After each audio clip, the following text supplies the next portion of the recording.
Christmas एक खास समय होता है, ये खुशी और परिवार का समय है और ये गिफ्ट्स का भी समय है। बहुत से बच्चे सेंटा क्लॉज पे विश्वास करते हैं। वो लाल कपड़ों वाला एक खुशमिजाज आदमी है। सेंटा अच्छे बच्चों को गिफ्ट्स लाता है। लेकिन ये जादुई कहानी कहाँ से आई? सेंटा क्लॉज की कहानी कई सालों से सुनाई जा रही है। ये कहानी माता पिता से बच्चों तक जाती है। ये कहानी गर्माहट और अचंभे से भरी है। लेकिन क्या सेंटा क्लॉज एक असली इंसान है? आइए इस प्यारे आदमी के इतिहास को देखते हैं। सेंटा क्लॉज की कहानी बहुत पहले शुरू होती है। ये सेंट निकोलस नाम के एक आदमी से शुरू होती है।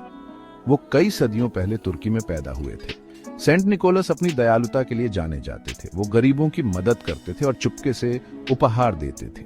एक कहानी एक गरीब आदमी की है। इस आदमी की 3 बेटियां थीं।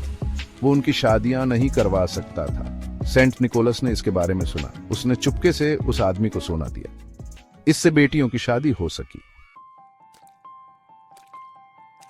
समय के साथ सेंट निकोलस की कहानी फैल गई। ये अलग अलग देशों में गई और हर जगह कहानी थोड़ी बदल गई। नीदरलैंड में उन्हें सिंटरक्लास के नाम से जाना जाता है। सिंटरक्लास स्पेन से एक जहाज पर आते हैं।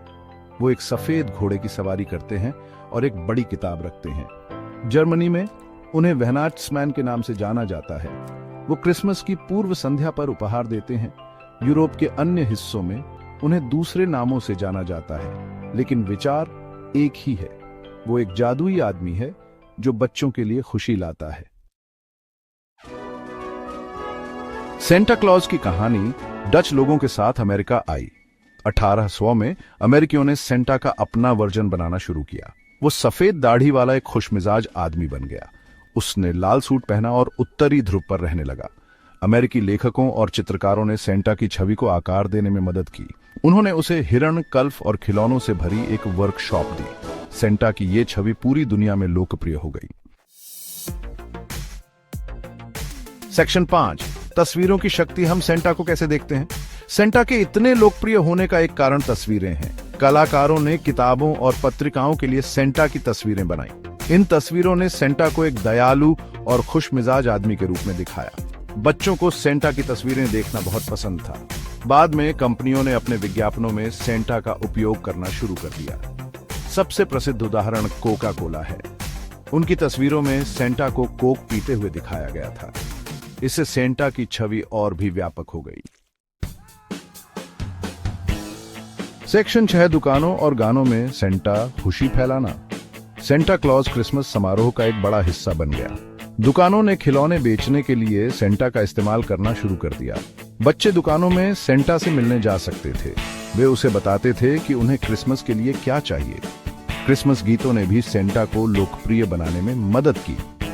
Rudolph the red nosed reindeer और Santa Claus is coming to town जैसे गीतों ने सेंटा के बारे में कहानियां बताईं।